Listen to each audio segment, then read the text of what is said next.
వాళ్ళిద్దరూ యుద్ధం దాకా వస్తే అసలు నువ్వు వాళ్ళే సరిపోతారు, వీళ్ళ దాకా రానివారు, వీళ్ళ లోపల ఉన్న శత్రువులు, వాళ్ళ బయట ఉన్నటువంటి శత్రువులు అంటే ముందు వాళ్ళని చంపిన తర్వాతనే ఇక్కడికి రావాలన్నారు. అట్టి మాదిరిగానే చూడండి, కొన్ని కొన్ని మతాల వాళ్ళు జీవహింస చేస్తే గురుపదేశం చేయరండి. అంటే నీచి మాంసాలు తిన్నటువంటి వ్యక్తికి వాళ్ళు ఉపదేశం చేయరండి కొన్ని కొన్ని గురువులు. విన్నారా మీరు? అట్టి మాదిరిగానే ఈ స్త్రీ పురుష సంబంధమైనటువంటి విషయంలో కూడా ఆంక్షలు పెడతారు. ఎందుకని? మొత్తం వదిలేయమని కాదండి, ఎవరు భార్యతో ఎవరు భర్తతో వాడు సంసారం చెయ్యాలే తప్ప దాన్ని అలా విచ్చలవిడిగా వ్యవహారానికి వదిలితే ఏమవుతుందండి? అది సింహబలుడిలాగా తయారవుతాడు, కీచకుడు అవుతాడు. ఈ రకంగా యుద్ధాన్ని జయించాలంటే ఇంకొకడు ఉన్నాడండి, జరాచంద్రుడు. జరాచంద్రుడు అంటే ఏంటంటే జరాసంధుడు. జర అంటే అవిద్య అండి, లేక మాయ. మాయ చేత చెందబడినటువంటి వాడు జరాచంద్రుడు. అంటే ఉదాహరణకి మన మనసు ఉందండి, ఆకాశం యొక్క అర్ధాంశము వాయువు యొక్క అర్ధాంశము కలిసి మనసు అయింది. మనసులోని నేను పెద్ద ధనవంతుణ్ణి, నేను బోళ్ళు దాన ధర్మాలు చేశాను, నేను పూజలు చేశాను, నేను యజ్ఞాలు చేశాను, నేను యాగాలు చేశానని నేను సాధనలో నాకంటే గొప్పడు లేడంటాడు చూసాడు. అలాగే ఎవడైతే అంటాడో వాడు జరాసంధుడు. ఎలాగా? జరాసంధుడు అంటే ఎవరండి? నేను గొప్ప, అందరూ నాతో సమానము కాదు, నేను బలవంతుణ్ణి, నేను బోళ్ళు దానాలు చేశాను, బోళ్ళు ధర్మాలు చేశాను, నేను బోళ్ళు పూజలు చేశాను, లేక బోళ్ళంత సాధన చేశాను, లేకపోతే నేను అందరికంటే ముందు సీనియర్ని అని ఎవడైతే అంటాడో వాడు మోక్షం పొందడండి. ఎందుకంటే జరాచంద్రుడు సావలేదు. అంచేది ఇప్పుడు ముగ్గురు వ్యక్తుల్ని ముందుగా చంపేయాలండి. ఒకటే బకాసురుడు, రెండు కీచకుడు, మూడోవాడు జరాచంద్రుడు. జరాచంద్రుడిని చంపడం అంటే ఏంటండి? నేను గొప్పవాణ్ణి అనేటువంటి అహం వృత్తిని తీసేయాలి. నేను గొప్పవాడిని అనకూడదండి. ఎందుకంటే ఇక్కడ గొప్పవాడు ఒక్క దేవుడే, ఆ ఈశ్వరుడు ఒక్కడే గొప్పవాడండి. సమిష్టి ఈశ్వరుడు ఒక్కడే గొప్పవాడు. ఆయన ఈ జగత్ అంతా సృష్టించాడు. అందులో చిన్న చిన్న పరమాణువులు లాంటి వాళ్ళం. ఆయన ఇష్ట ప్రకారంగానే మొత్తం వ్యవస్థ అంతా నడుస్తుంది. అందుచేత మనం జ్ఞానం తెచ్చుకుని ఈశ్వరులో లయం అవ్వాలి అంటే ఏముండకూడదండి? అహం ఉండకూడదు, అభిమానం ఉండకూడదు. ఎవనిలో ఈ అహంకారము అభిమానము నశించలేదో వాడు కూడా సాధనలో సఫలీకృతుడు కాలేడు. అంటే సాధన అంటే ఏంటండి? ఇంతకీ కడికి ఎక్కడికి వచ్చాం? మళ్ళీనే యుద్ధం దగ్గరికి వచ్చాం. సాధన అంటే యుద్ధం అండి, ఏం కాదు. అంటే జ్ఞానం తెలిసింది, జ్ఞానంలో ఏ ఉండాలో ఏ ఉండకూడదో తెలిసింది. ఇప్పుడు సాధన చేసేటప్పుడు కొన్ని కొన్ని వృత్తులు మనకి నిద్రలోకి తీసుకెళ్తున్నాయి, కొన్ని కొన్ని కళ్ళలోకి తీసుకెళ్తున్నాయి, లేదా కొన్ని కొన్ని ఏయో ఆలోచనలు వచ్చి అసలు సాధనలోనే కూర్చొనివ్వడం లేదు, లేదా శరీర స్ఫురణ తెచ్చేసి నడువులో అవుతుందనో మోకాల్లో అవుతుందనో మొత్తం మీద లయం అయ్యేదాకా కూర్చొనివ్వకుండా చేసేస్తున్నాయి.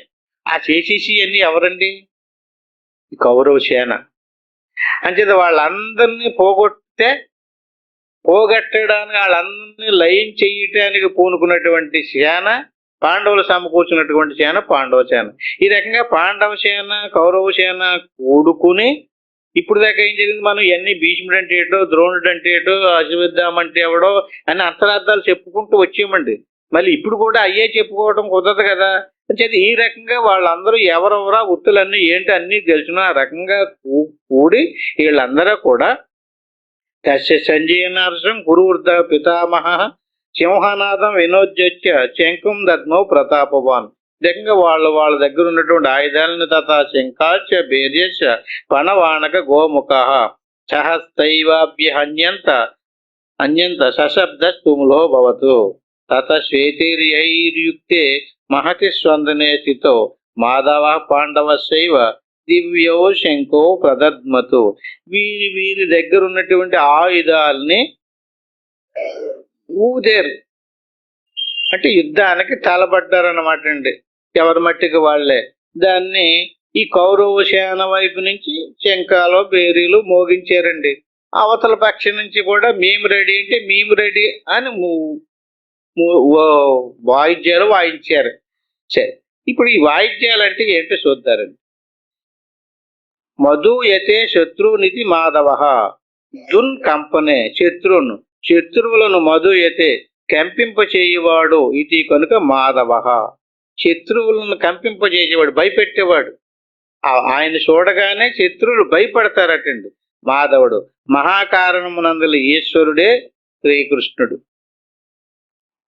పూజనీయమైన రథము సోహంభావము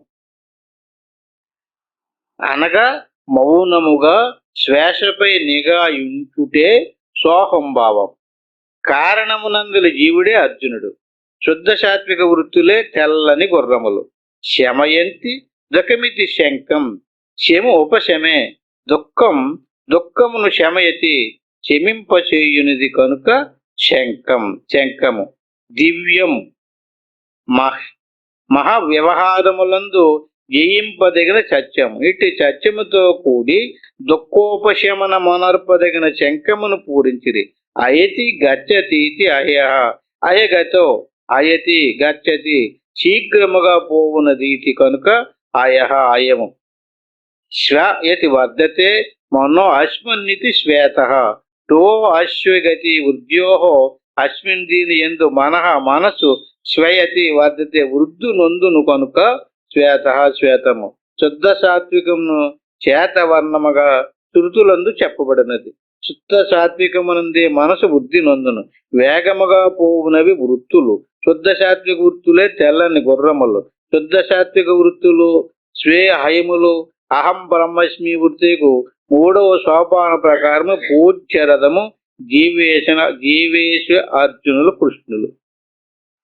ఈ రకంగా పాంచజన్యం వృషికేశో దేవదత్తం ధనంజయ, పౌండ్రౌ దద్మౌ మహాశంఖం భీమకర్మ ఉరుకోదర.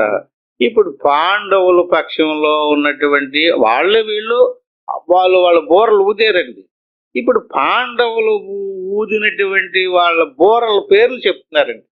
పాంచజన్యం ఋషికేశో దేవదత్తం ధనంజయ. పాంచజన్యం ఋషికేశుడు అంటే ఎవరండి? కృష్ణుడు. కృష్ణుడు ఊదినటువంటి బోర శంఖం పాంచజన్యం. దేవదత్తం ధనంజయ. ధనంజయుడు అంటే అర్జునుడు. అర్జునుడు ఊదినటువంటి దేవదత్తం. పౌండ్రవు దద్మవు మహాశంఖం భీమకర్మ ఉరుకోదర. ఈ రకంగా వీళ్ళు దేవదత్మం దద్మపు భీమకర్మ భయంకర కర్మ గల ఉరుకోదర. భీముడు పౌండ్రమును శంఖమును పూరించారు. భీముడు ఊదినటువంటి బోర శంఖం పౌండ్రం. ఇప్పుడు ఈ ఆయుధాలు పేర్లు దాని అర్థాలు ఏమిటో కొద్దిగా గమనిందామండి. శ్రీకృష్ణుడు పాంచజన్యమును, అర్జునుడు దేవదత్తమును, భీముడు పౌండ్రకమును ఊదారు. సముద్రే తిమిర రూపశారిణ పంచజనాఖ్య స్వసురస్య అత్తి జత్వాత్యాంచ జన్య. సముద్రమునందు త్రిమిర రూప చీకటి రూపమున సారిణ తిరుగునట్టి పంచజనుడను అక్షస్య పేరుగల అసురుని యొక్క అస్థి ఎముక నుండి జత్వాత్ పుట్టినందువలన పాంచజన్యము పంచభిః పృథివ్యాదిభిః జాయత ఇది పంచజన.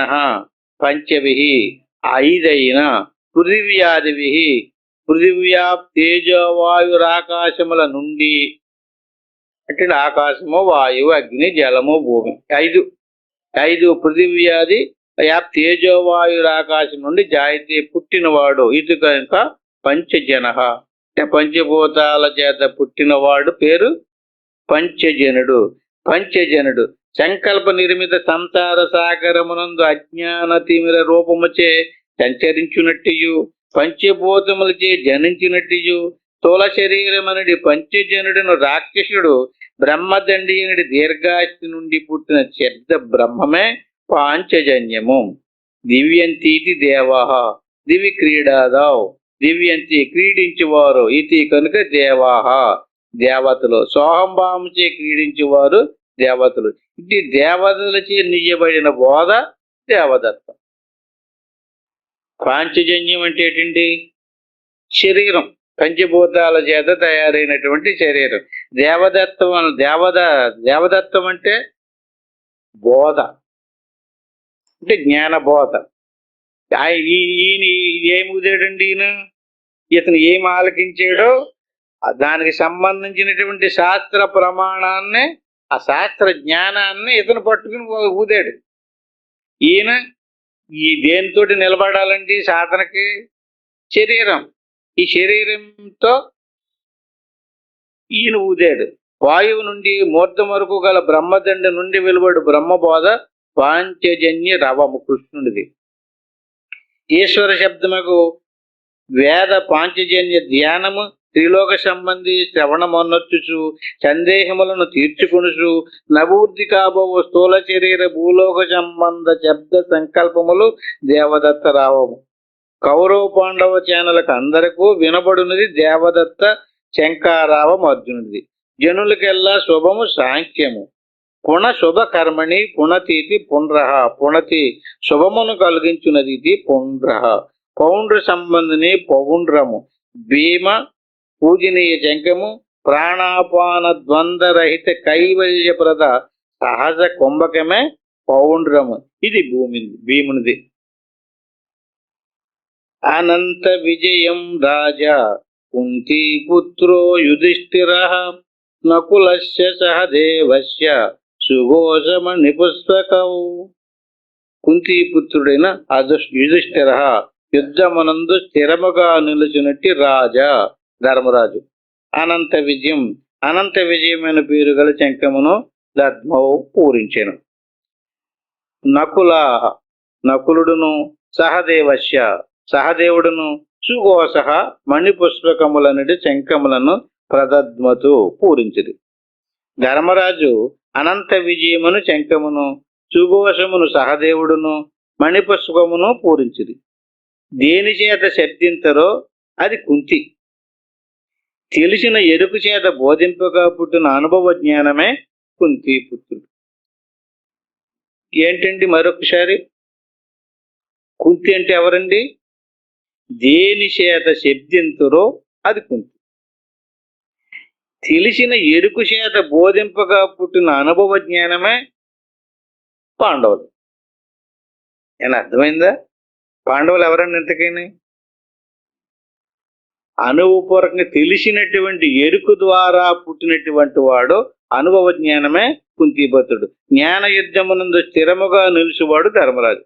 బోధింపగా విన్ననే గాని అనుభవ జ్ఞానము కలుగునేరదు. మహర్షులందరూ ధర్మరాజునకు బోధించినారు. వ్యానవాయు విషయ వినుంటి ధర్మరాజు వెలుపల శీతోష్ణములను లోనికిని, శరీరములోని శీతోష్ణములను బయటకుని విడిచిచూ తీసుకున్నది వ్యానవాయువని సీతారామన్య సమాధమునందున్నది. ఇట్టి స్థితి ద్వారము స్తోత్రము కనుక అనుభవ జ్ఞానముతో కూడిన వ్యానమే ధర్మరాజు.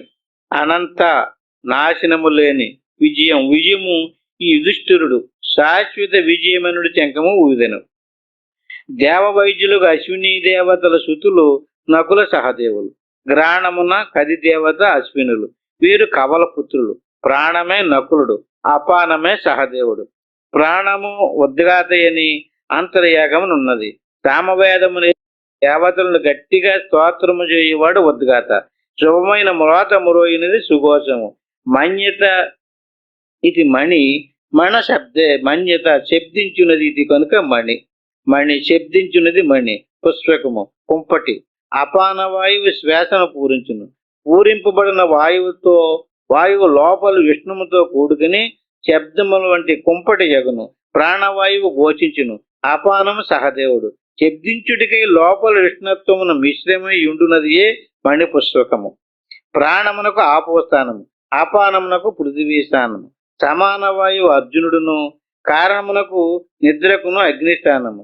యుద్ధమున కర్ణుని దెబ్బకు పారిపోయి చీపురుములో చేరుకున్న ధర్మరాజునకు యుధిష్ఠిరుడని పేరు వచ్చినది.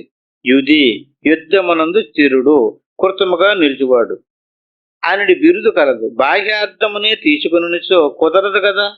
సూక్ష్మ శరీరమున నిరంతరము జరుగుడు జ్ఞాన యుద్ధమున స్థిరముగా నుండువాడు గనుక వ్యాసుడు పాశుపతాస్త్ర మంత్రోపదేశమును ధర్మరాజునికిచ్చి ఇతని వలన అర్జునునకు లభింపజేసెను. మనసు గెలిచినచో ఇది జడమని గుర్తింతుము కనుక అనంత విజయ శంకారావము ధర్మరాజు చేసెను. బాణయుద్ధ విజయం మనంతము కాదు, అంతము గలది.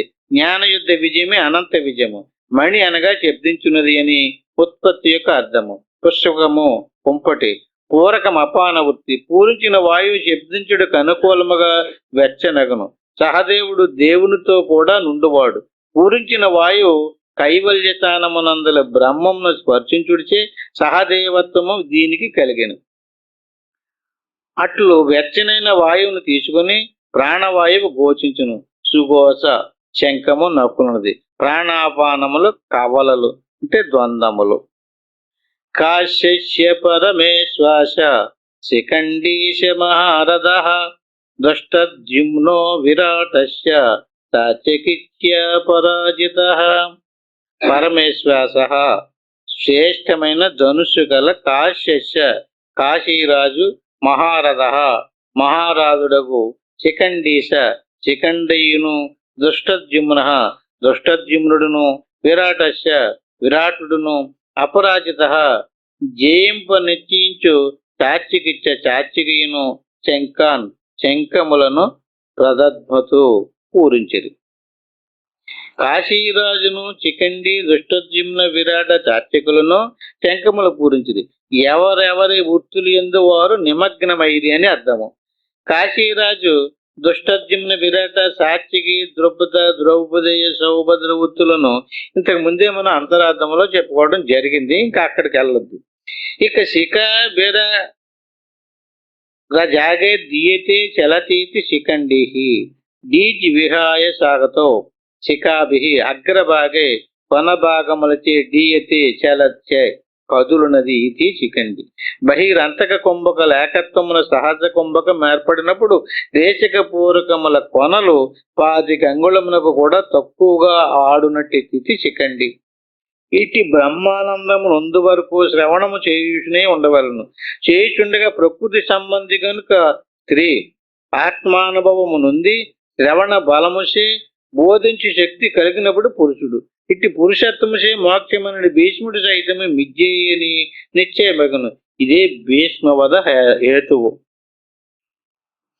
ద్రుపదో ద్రౌపదేయాచ్య సర్వసః పృథివీపతే సౌభద్రస్య మహాబాహు శంఖాన్ దద్ముః పృథక్ పృథకు.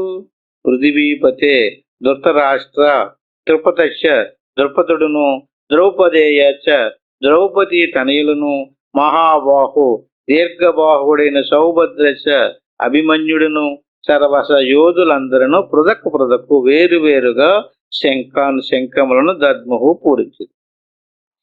ద్రుపదుడు ద్రౌపదేయులు అభిమన్యుడు మొదలైన అందరూ వేరువేరుగా తమ తమ శంఖములను పూరించిరి.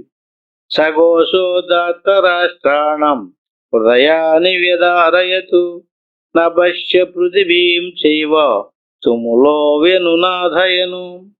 తుముల శంకులమైన సహ ఆ ఘోష శంఖధ్వని నభశ్య ఆకాశమును పృథివీం చైవ భూమిని వెనునాదయన్ ప్రతిధ్వింపచేయుసు దాత్తరాష్ట్రానం దుర్యోధనుల యొక్క హృదయములను వేదారయన్ భేదించింది.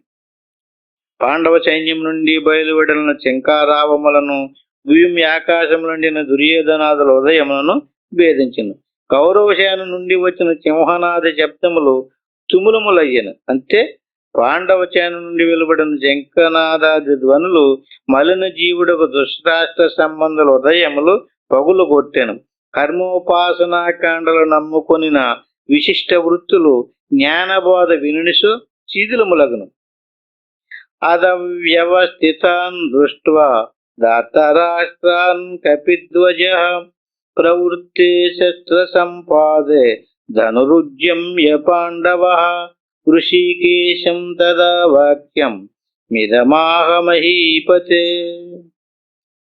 మహీపతే ఓ ధృతరాష్ట్ర, ఆదా పిమ్మట శస్త్ర సంపాదే శస్త్రములు పడుట ప్రవృత్తే సతి ప్రవర్తించినదగుచుండుగా కపిధ్వజ హనుమధ్వజుడు అయిన పాండవ అర్జునుడు వ్యవస్థ చేయబడిన ధార్తరాష్ట్రాన్ దుర్యోధనాదులను దృష్టవా చూసి ధనుహు వింటిని ఉద్యమ్య ఎక్కుబెట్టి తదా ఆ సమయమునందు హృషీకేశ ఇంద్రియ ప్రేరకుడకు కృష్ణునితో యుధం ఈ వాక్యమును ఆహా చెప్పెను.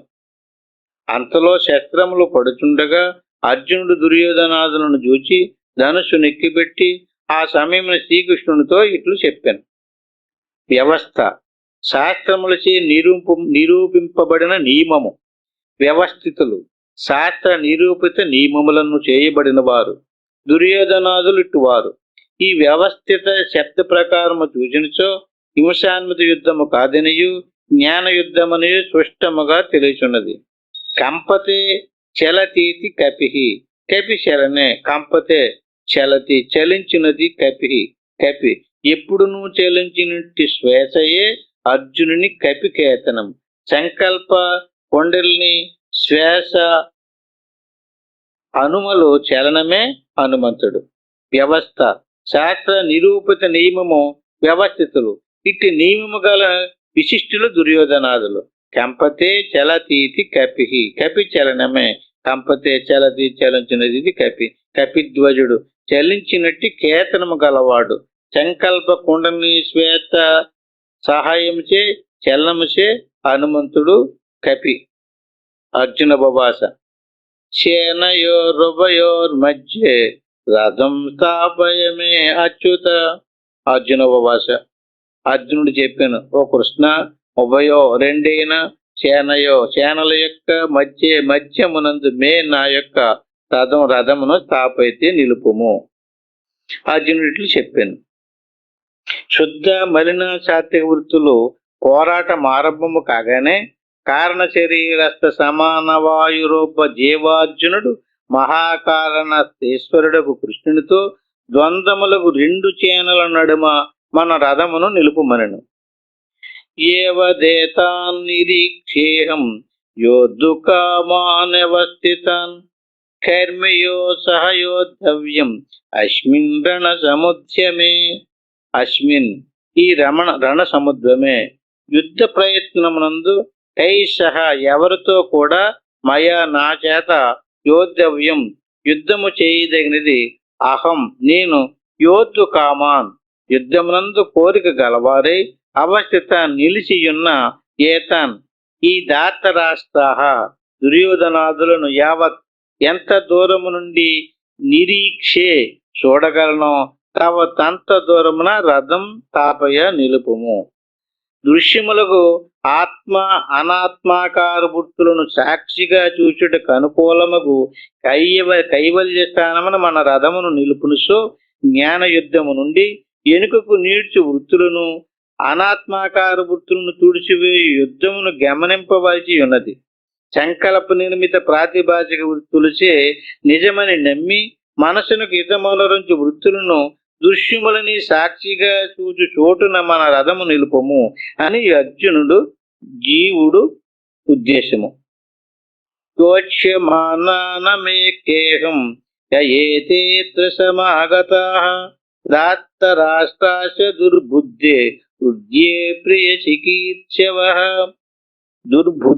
దుర్బుద్ధి గల ధార్తరాష్ట్రస్య దుర్యోధనునకు యుద్ధమునందు ప్రియ చికీర్షవః ప్రియమును చేయదలిచిన వారే అయ్యేతే ఏ వీరులు అత్ర ఇచ్చటకు సమాగత వచ్చినారో ఏతాన్ ఈ యోచ్యమానాన్ యుద్ధం నొనరింపగల వారిని అహం నేను అవేక్షే చూచుచున్నాడను.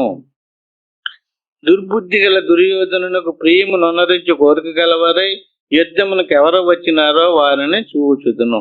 సంజయ ఉవాచ ఏవ ముక్తో ఋషికేశో గుడాకేశేన భారత సేనయోరుభయోర్మధ్యే స్థాపయిత్వా రథోత్తమం భీష్మద్రోణ ప్రముఖతః సర్వేషాం చ మహీక్షితం ఉవాస పార్థ పచ్చైతాన్ సమవేతాన్ కురూనితి. సంజయుడు ఉవాస ఇట్లు చెప్పిన భారత ఓ ధృతరాష్ట్ర గుడాక ఈశేన నిద్రకు ప్రభువైన అర్జునునిచే ఏవం ఈ ప్రకారం ఒకట చెప్పబడగా, ఋషికేశ కృష్ణుడు ఉభయో సేనయో రెండు సేనల యొక్క మధ్యమున భీష్మ ద్రోణ ప్రముక్త భీష్మ ద్రోణుల ఎదుటను సర్వేశం అందరైన మహీకృతం రాజుల యొక్క పురత ఎదుటను తదోత్తము శ్రేష్టమగు రథమును స్థాపయత్వ నిలిపి పార్థ ఓ అర్జున సమవేతన్ కూడియున్న ఏతన్ ఈ కురువులను పశ్య చూడము ఇది అని ఉవాస చెప్పాను.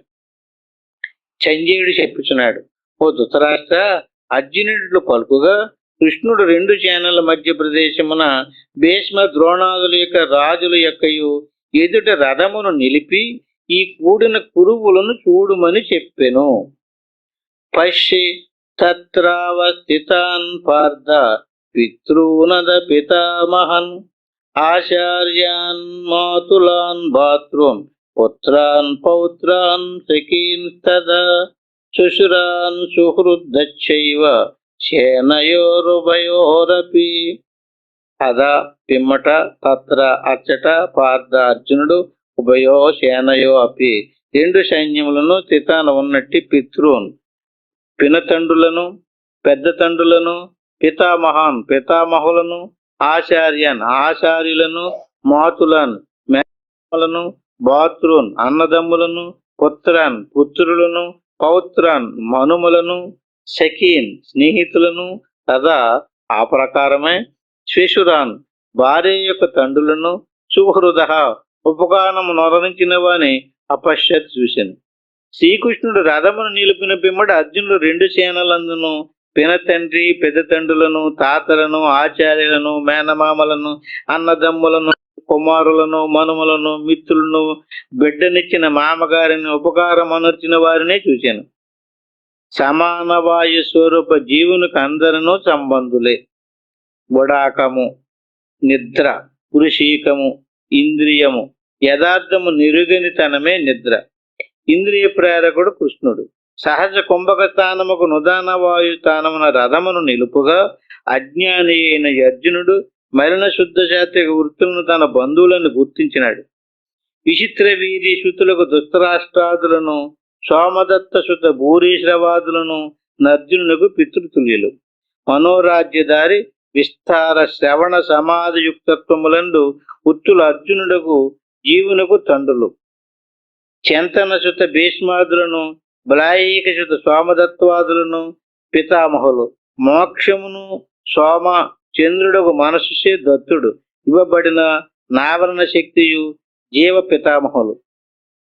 ఆచారకాండను త్రివర్గమును మాత్రమే తెలిపిన ద్రోణ కురుపులనబడు ధర్మార్థములు జీవునికి ఆచార్యులు. గాం వాశం ధరతీతి గాంధారి దృంధారణే. గాం వాశం వాక్కులను ధరతి ధరించినది గాంధారి. గాంధారి సహోదరుడు శకున్యాదులు మేనమామలు. లౌకిక పారలౌకిక సమాధి భాషలని భాషలు మూడు విధములు. లౌకిక భాషలను మాత్రమే గ్రహించి గుడ్డి నమ్మకమే గాంధారి. ఇట్టి మాటలు జీవుని మోసగించి వృత్తి శకున్యాదులకు మేనమామలు. లౌకిక భాష చేయగలిగిన సంకల్పయుక్త మానసాదులే జీవున సహోదరులు. దుర్యోధన సుతుడు లక్ష్మణుడు గలడు. లక్షణావృత్తి పుత్రుడు లక్షణావృత్తి కారణమైన లక్ష్యార్థము విషయము. లక్షణావృత్తి జనిత లక్ష్యార్థము పౌత్రుడు. కామస్వరూప అశ్వత్థామాదులు సకులు. శం సుఖం అశ్నుతే శశుర అశు వ్యాప్తౌ. శం సుఖమును అశ్నుతే పొందువాడు శశురుడు మగని తండ్రి.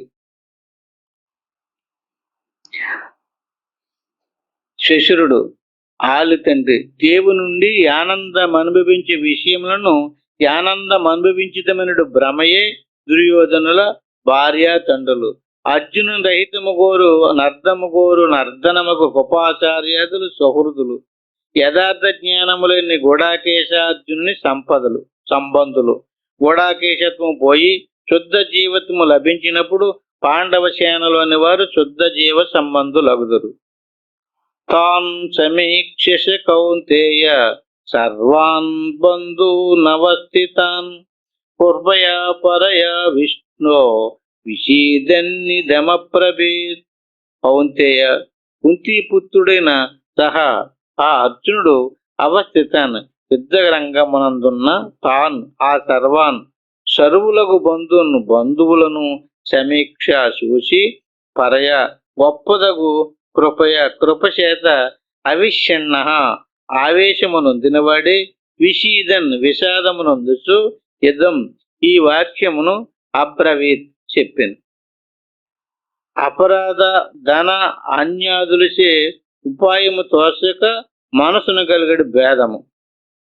అర్జునుడు యుద్ధరంగములోని బంధుమిత్రులను చూచి గొప్ప దయతో ఆవేశమునొందిన వాడే విషాదమునొందుచు నిట్లు చెప్పెను.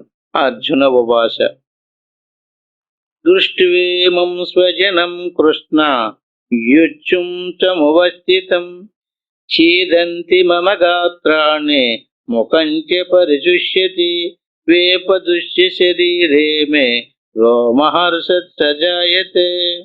అర్జునుడు చెప్పిన, కృష్ణ, యుచ్చుం యుద్ధము చేయ నిశ్చయించిన సముపస్థితం సమీపమును పొందియున్న యుధం ఈ స్వజనం స్వకీయ జనమును దృష్టివా చూచి మమ నా యొక్క గాత్రాన్ని అవయములు చేదంతి చిదురుములగుచున్నది. మే నా యొక్క ముఖం నోరు పరుచుష్యంది ఎండుచున్నది. శరీరే దేహమునందు వేపదృశ్య వణుకును జాయితే పుట్టుచున్నది. రోమహర్ష గగరుపాటు జాయితే పుట్టుచున్నది.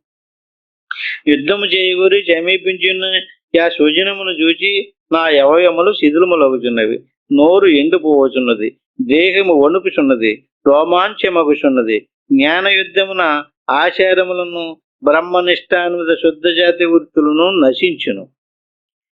గాంధీవం సంచతే హస్తాత్ శక్చైవ పరిదశ్యతే నశ శక్నో వ్యవస్థాతం భ్రమతీవ సమే మనః.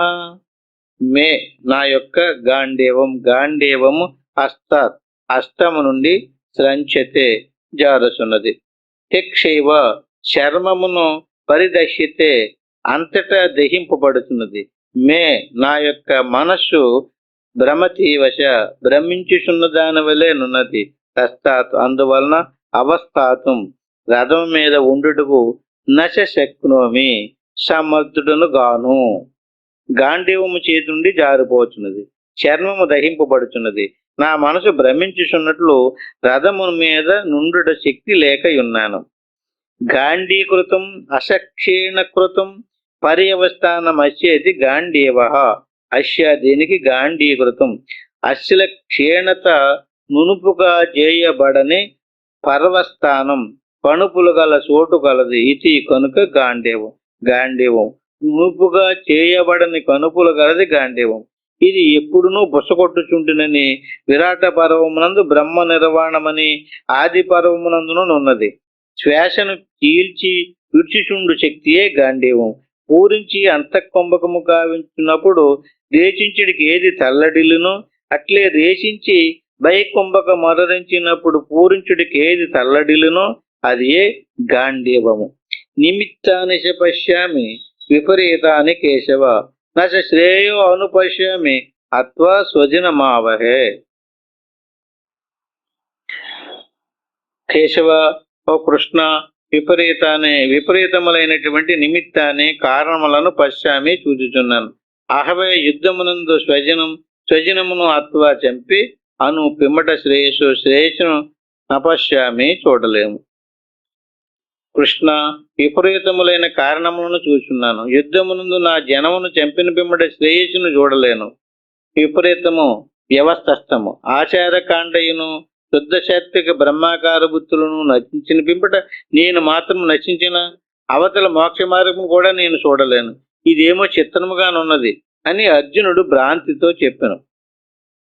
నకాంక్షే విజయం కృష్ణ నచ రాజ్యం సుఖానిశ కిం నో రాజ్యేన గోవింద కిం భోగైర్జీవితేన వా. కృష్ణ, అహం నేను విజయం గెలుపును నకాంక్షే కోరను. రాజ్యమును సుఖానిశ సుఖములను నకాంక్షే కోరను. గోవింద కృష్ణ, రాజ్యేన రాజ్యముతో నహా మాకు కిం ఏమి ప్రయోజనము జీవితేనవా జీవితము చేతనైన కిం ఏం ప్రయోజనము. కృష్ణ, నేను విజయమును రాజ్యమును సుఖములను కూడా కోరను. రాజ్యముతోనూ జీవితముతోనూ ఏమి ప్రయోజనము అని భ్రాంతితో చెప్పాను. ఏషా మర్దే కాంకితం నో రాజ్యం భోగా సుఖానిశ త ఇమేవ స్థిత యుద్ధే ప్రాణాను త్యక్త్వా ధనానిశ.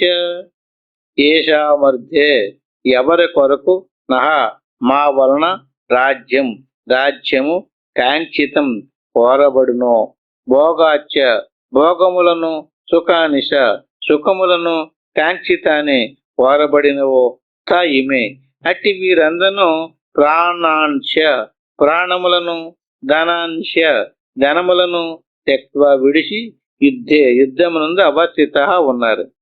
ఎవరి కొరకు మా వలన రాజ్యము భోగములు సుఖములు కోరబడునో వారే ప్రాణధనములను విడిచి యుద్ధమునందున్నారు అని భ్రాంతితో చెప్పాను. ఆచార్య పితరః పుత్ర తదైవ చ పితామహః మాతులా శ్వశురా పౌత్ర శ్యాలా సంబంధితస్తత. ఆచార్యులు, పితరః తండ్రులు, పుత్రః పుత్రులు, తదవేశ ఆ ప్రకారమే, పితామహులు, మాతులః మేనమామలు, శిశురః మామలు, పౌత్రః మనుమలు, శ్యాలః బావమరుదులు, తద ఆ ప్రకారమే సంబంధిన వియ్యంకులను ఆగతః వచ్చి ఉన్నారు. ఆచార్యులు, తండ్రులు, పుత్రులు, పితామహులు, మేనమామలు, మామలు, పౌత్రులు, బావమరుదులు, వియ్యంకులు వీరు యుద్ధమునకే వచ్చి ఉన్నారు. ఏతాన్ హంతుమిచ్చామి నతోపి మధుసూదన అపి త్రైలోక్య రాజస్య ఏతో కిన్ను మహీకృతే.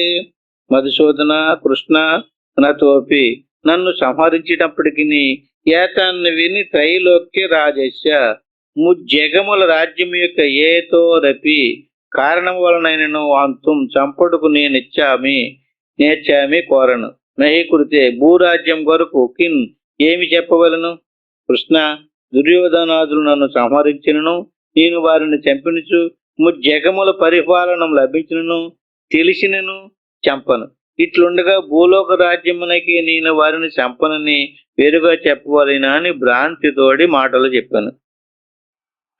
నిహత్యదాత రాష్ట్రాన్నః క్రాపీతి స్వజనార్దన పాపమేవాశ్రయేదస్మాన్ అత్వైతనాతతాయినః. జనార్దన, కృష్ణ, రాష్ట్రాదులను నిహత్య చంపి ఉన్నట్టి నహ మాకు కా ఏమి ప్రీతి సంతోషము, సాతగును ఆతతాయినః ఆతతాయులైన ఏతాన్ ఈ దుర్యోధనాదులను అత్వా చంపి ఉన్నట్టి అస్మాన్ మమ్ములను పాపమే ఆశ్రయత పొందును. కృష్ణ, దుర్యోధనాదులను చంపినచో మాకేమి సంతోషమగును, ఆతతాయనులకు దుర్యోధనాదులను చంపినచో మమ్ములను పాపమే పొందును అని భ్రాంతి నొందిన అర్జునుడు చెప్పును. అగ్ని పెట్టినవాడు, విషము పెట్టినవాడు, భూమిని అపహరించినవాడు, భార్యని అపహరించినవాడు, ద్రవ్యమును అపహరించినవాడు, ఆయుధములతో నరుకుటకు వచ్చినవాడు, ఈ ఆరుగురును వాళ్ళ పేర్లు ఆతతాయిలు. తస్మాన్నహవయం హంతుం దాతరాష్ట్రాన్ సబంధవాన్ స్వజనం హి కథం హత్వా చుగ్నశ్యామ మాధవ. కృష్ణ, స్వజనం నా జనమును హత్వా చంపి కథం ఏ ప్రాకారము సుఖిన సుఖము గలవారము శ్యామి అగుదుము. తస్మాత్ అందువలన వయం మేము సబంధవాన్ బంధువులతో కూడిన దాత రాష్ట్రాన్ దుర్యోధనాదులను అంతం చంపుడు కొరకు నా తగము. కృష్ణ, స్వజనమును చంపి మీ మిట్లు సుఖవంతుల మగదము. బంధువులతో కూడిన దుర్యోధనాదులను మేము చంపమని అర్జునుడు భ్రాంతితో పలికెను. యద్యప్యేతే న పశ్యంతి లోభోపహత చేతసః కులక్షయకృతం దోషం మిత్రద్రోహే శపాతకం. యద్యపి ఏ విధము చేతనైనను లోభోపహత చేతసః లోభముచే నాశనము నొందిన మనస్సు గల ఏతే ఈ దుర్యోధనాదులు కులక్షయకృతం సమూహము నచింపచేయుడిచే చేయబడిన దోషంచ దోషమును, మిత్రద్రోహే మిత్రదోహమునందలి పాతకంచ పాపమును అపశ్యంతి చూడరు. ఈ విధము చేతనైన లోభముచే నచింపదగిన మనసు గల దుర్యోధనాదులు సమూహము నచింపజేసిన దోషమును, మిత్రదోహమునందలి పాతకమును చూడరు అని భ్రమించిన అర్జునుడు చెప్పాను. కథం నజ్ఞేయమస్మాభిః పాపాదశ్రాన్వర్తితుం కులక్షయకృతం దోషం ప్రపశ్యతి జనార్దన. కృష్ణ, కులక్షయకృతం కులనాశము చేయబడిన దోషమును ప్రపశిద్భిః చూచుచున్న అస్మాభిః మా చేత అస్మాది పాపం వలన నివర్తితం మరలుట కొరకు కథం ఏ ప్రకారము నజ్ఞేయం తెలియదగినది కాదు. కులక్షయే ప్రణశ్యంతి కులధర్మా సనాతనాః నష్టే ధర్మే కులం కృష్ణ మధర్మోభియవచ్యుత. కులనాశంచే సనాతన కులధర్మము నశించును, ధర్మ నష్టంచే సమస్త కులములను తిరస్కారమునందును అని భ్రాంతిచే పలికెను. అధర్మాభివనాత్ కృష్ణ ప్రద్యంతి కులత్రయః శిశు దుష్ణాసు వార్ష్ణేయ జాయతే వర్ణశంకరః.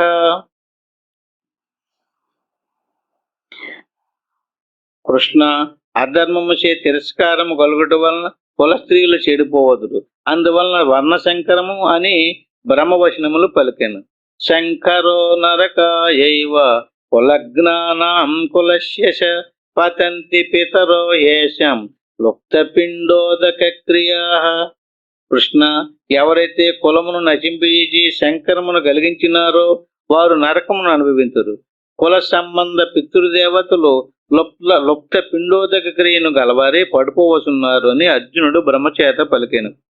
దోషైరేతై కులజ్ఞానం వర్ణశంకరకారకై ఉత్స్యాద్యంతే జాతి ధర్మాః కులధర్మాశ్చ శాశ్వతాః. ఈ వర్ణశంకరమును నొచ్చుకున్న కులనాచికల దోషముల చేత శాశ్వతమైన జాతి కులధర్మములు పోగొట్టబడుతున్నవి అని భ్రాంతి పలుకులు చెప్పాను. ఉత్సన్న కులధర్మాణం మనుష్యాణం జనార్దన నరకే నియతం వాసో భవతే చను శుశ్రుమ.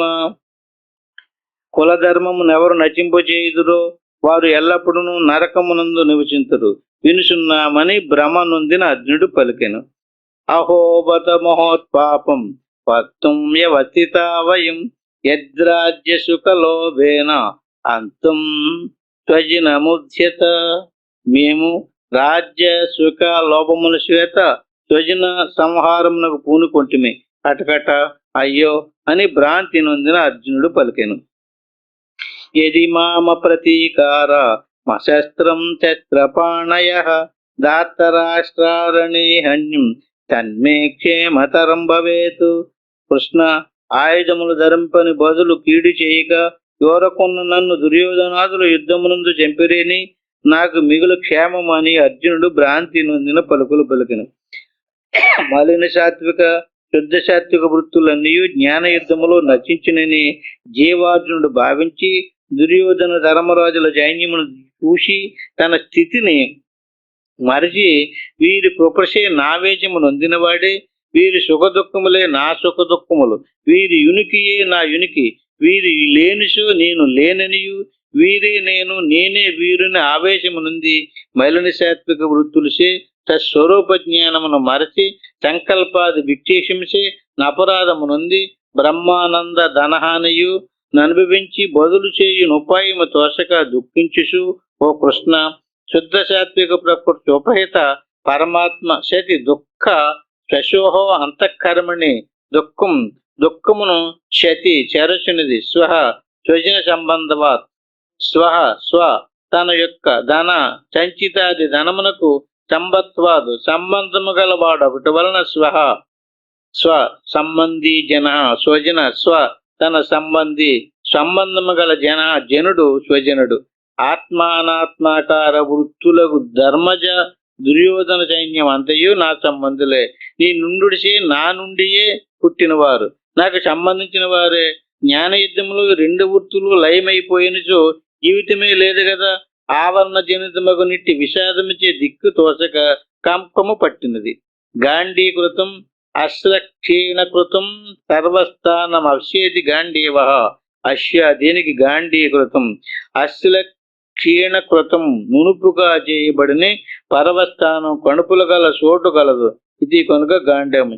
ఇది ఎప్పుడునూ బొసకొట్టు నుండునని విరాట పరములోని బ్రహ్మ నిర్వాణమని ఆది పరములోను ఉన్నది గనుక పూరించి చాలా చేపు అటులనే కుంభించునుచో రేచించుటకు చల్లడిల్లు శక్తియే గాంధేవము కొండలిని శక్తి.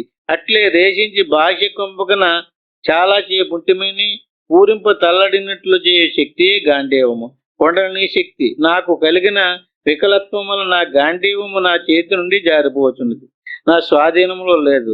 భ్రాంతి జ్ఞానము కలిగినందున విద్యా విషయములతో మిశ్రమై ఉన్నందున నా యునికియే లేనట్లు భ్రమించుచున్నాను.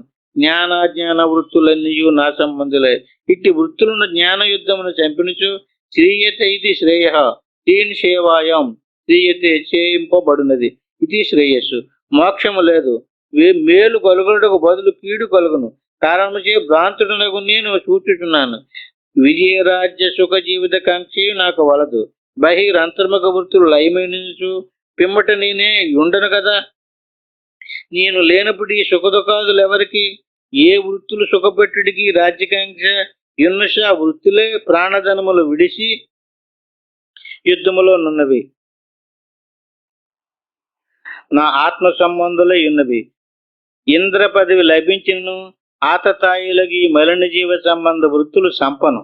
తాపత్రయాగ్నిని కొండలని విషయమును కైవల్యస్థానం నుండి భ్రష్టత్వము చేసినందున భూహరణమును నాచే భరించబడుచున్న భార్యకు ముక్తికంత నవమానించిన దోషమును జ్ఞాన ధనాపహరణమును రేచక పూరకములచే నిమిచమును చంపు క్రూరత్వమును నాకు చేయుచున్న ఆతతాయిలకు మలిన జీవ వృత్తులను చంపించు నేమి లాభము? పాపమే సంభవించును.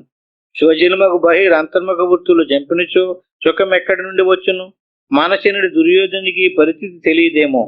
జ్ఞాన యుద్ధం వలన కులములు, కులధర్మములు, కులస్త్రీలు, పితృదేవతా తర్పములు చెడి వర్ణశంకరం ఏర్పడి ఈ తిథి కలిగించినది. వారు నరకవాసులు అగుదురని భ్రాంతి నొందినట్టు బడాకోశుడనకు నేను గ్రహించినాను.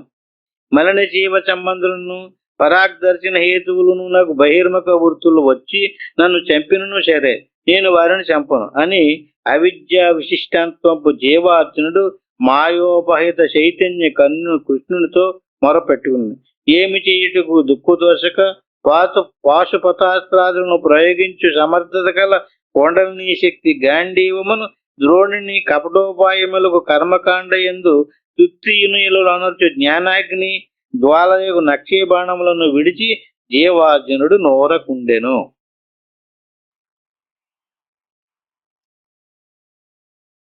సంజయ ఉవాస ఏవముక్తార్జున శంఖ్యే రథోపస్తవపావిశతు విసృజ్య నరకం శాపం శోక సంవిఘ్న మానస. ఈ శ్లోకం దగ్గర నుంచి రేపు వారం చెప్పుకుందాం. ఇంతటితోటి ముగించుకుందాం. హరి ఓం తత్సత్. ఆత్మబంధువులారా, ఇప్పటి వరకు ప్రతి శ్లోకాన్ని ఆపు చేసి దానికి వెనక ముందు వివరణలు ఇచ్చుకోవడం జరిగింది. ఇప్పుడు చదువుకుంటూ వెళ్ళిపోయాం. ఎందుకని? ఇప్పుడు ఇందులో అర్జునుడు తన యొక్క అభిప్రాయాలను మాత్రమే చెప్పడం జరిగింది కనుక వాటిని చదివేసుకున్నాం. రేపటి నుంచి వచ్చే శ్లోకాలు మాత్రం ప్రతి శ్లోకాలని కూడా 2వ అధ్యాయం దగ్గర ప్రతిదీ వివరణ చేసుకోవాలి. ఇందులో కూడా చాలా విషయాల్ని మరి మనం కంఠస్థం చెయ్యాలి. అంటే ఏ ఏ వృత్తులు మనల్ని మోక్షాన్ని కలిగించడానికి సహకరిస్తున్నాయో, ఏ ఏ వృత్తులు మోక్షం కలిగించకుండా అడ్డగింతున్నాయి. ఇక్కడ ఇప్పటిదాకా మనకు అర్జునుడు చెప్పినటువంటి ఆ విషయం ఏంటంటే అర్థం చేసుకోవాల్సింది, ఇప్పుడు మనం ఈ బహిర్ముఖ వృత్తుల్ని సమూలంగా నాశనం చేస్తాం. అంటే బహిర్ముఖ వృత్తులు, అంతర్ముఖ వృత్తులు యుద్ధంలో చనిపోతే ఇప్పుడు మనం ఉండం కదా, మనం పోతాం కదా, ఇంక మోక్ష సుఖం పొందేవాడు ఎవడు? పాయింట్ అర్థమైందండి. మనమే పోతే మనందరితోటి కలిసి ఉంటేనే కదా మనం సుఖపడాలి. ఇప్పుడు మనకు అనేక రకాల గుణాలు ఉన్నాయండి. ఆ గుణాలన్నింటి యొక్క ఉద్దేశం ఏమిటండి? మనం ఏదో సుఖపడాలో మేలు పొందాలనే కదా. ఆ గుణాలన్నీ తీసేస్తే ఇంక నేను ఉంటే మాత్రం సుఖమేంటి? ఇది అర్జునుడి యొక్క అభిప్రాయం ఏమిటంటే అండి, ఈ గుణాలన్నీ పోగొట్టేసుకుంటే ఇక నిర్వికారంగా నేనుంటే ఏంటి లాభం, నాకు ప్రయోజనం ఏంటి? ఇవన్నీ ఉండి ఏళ్లతో ఉన్నప్పుడు పొందిన సుఖమే సుఖము కదా. ఇవన్నీ పోయిన తర్వాత నిర్వికారమైనటువంటి నిశ్చలత్వంతో కూడినటువంటి స్వరూపం ఏంటి లాభం దానివల్ల అని అవగాహన లేకుండా అనేక విషయాలను ఇప్పటిదాకా చెప్పడం జరిగింది. ఇప్పుడు రేపటి నుంచి మళ్ళీ 2వ అధ్యాయంలోకి వెళ్దాం. ఇప్పుడు ఏ విషయాలను అయితే చెప్పుకుంటున్నామో దాంట్లో లోపలికి వెళ్ళడానికి ప్రయత్నం చేద్దాం. ఏం చెప్పుకుంటున్నామండి? సారాంశం ఏమిటంటే, గురువు ద్వారా, శాస్త్రం ద్వారా తెలుసుకున్నటువంటి విషయం జ్ఞానం ద్వారా మోక్షం పొందాలని. అంటే జ్ఞానం లభించింది, కానీ జ్ఞానం లభించినంత మాత్రం చేతనే మోక్షం వచ్చినట్టుగా అనుభవానికి రావడం లేదు. అనుభవానికి రాకపోవడానికి కారణం మనలో ఉండేటువంటి గుణాలని ఇప్పుడు దాకా తేలింది. ఎన్ని రకాల గుణాలు ఉన్నాయో ఆ చైన్యాన్ని ఒక్కొక్క దాన్ని విడమరిచి మరీ చెప్పడం జరిగింది. అంచేత ఆ గుణాలను పోగొట్టుకోవడానికి చేసేటటువంటి యుద్ధమే సాధన. చాలా మంది సాధన చేయడానికి ముందు రాకపోవడానికి కూడా కారణం ఇదే. ఎందుకంటే ఏదో ఏదో చేసుకుని ఏదో భౌతికంగా వ్యవహారికంగా ఏదో అలా గడిపేసుకుంటే చాలన్న వాళ్ళే కానీ మోక్షం